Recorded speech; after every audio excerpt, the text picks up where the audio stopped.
Programang ito ay rated SPG. Striktong patnubay at gabay ng magulang ang kailangan. Maaaring may masiselang tema, lengguwahe, karahasan, sexual, horror o droga na hindi angkop sa mga bata. Mga kapamilya, narito ang mga pinakamainit na tagpo sa FPJ's Batang Quiapo.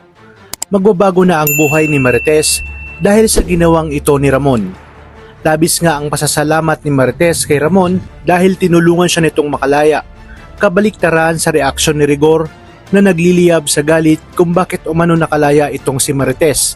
Yun ang malaking diferensya niya kay Ramon dahil si Ramon ay makapangyarihan at lahat ay kaya niyang bilhin ng pera.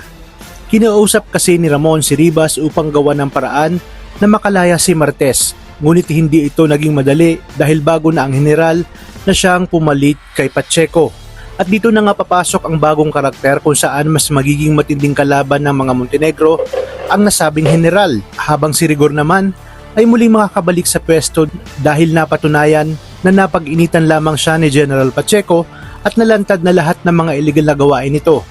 Kaya naman ipinangako ni Rigor sa bagong general na gagawin niya ang lahat upang masugpo ang lahat ng katiwalian at kriminalidad sa Quiapo. Mas lalo niyang ididiin sina Tanggol at Ramon na siya umanong pinakamalaking sindikato. Ngunit magiging mailap sila lalo pat nasa kanila na ang pinakamahal na diamante sa buong mundo at ang pakikipagsanib pwersa ng mga Montenegro at ng grupo ni na Boss Divina. At dahil dyan ay mas lalong magiging makapangyarihan si Tanggol at pinakamayaman. Hindi makakapayag ang mag-amang Tanggol at Ramon na hindi pagbayarin sina David at Rigor. Maging si Marites ay magbabago ang buhay dahil isasama na siya ni Tanggol sa mansyon kasama sina Tindeng at Roda. Mauuntog na ang ulo ni Marites at ipinangako na niya sa kanyang sarili na hindi niya nababalikan si Rigor. Kung dati ay handa niyang tiisin lahat ng masasakit na salita ni Rigor at pangmamaliit sa kanya. Pwes ngayon hindi na dahil panibagong Marites na ang ating makikita.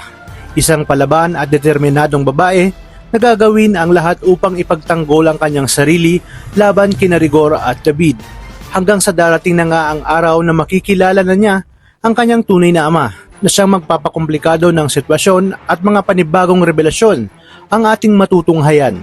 Kaya namang kapamilya, tuloy-tuloy ang pagtutok sa teleseryeng ito. Maraming salamat sa inyong panonood at pagpalain tayong lahat, kapamilya.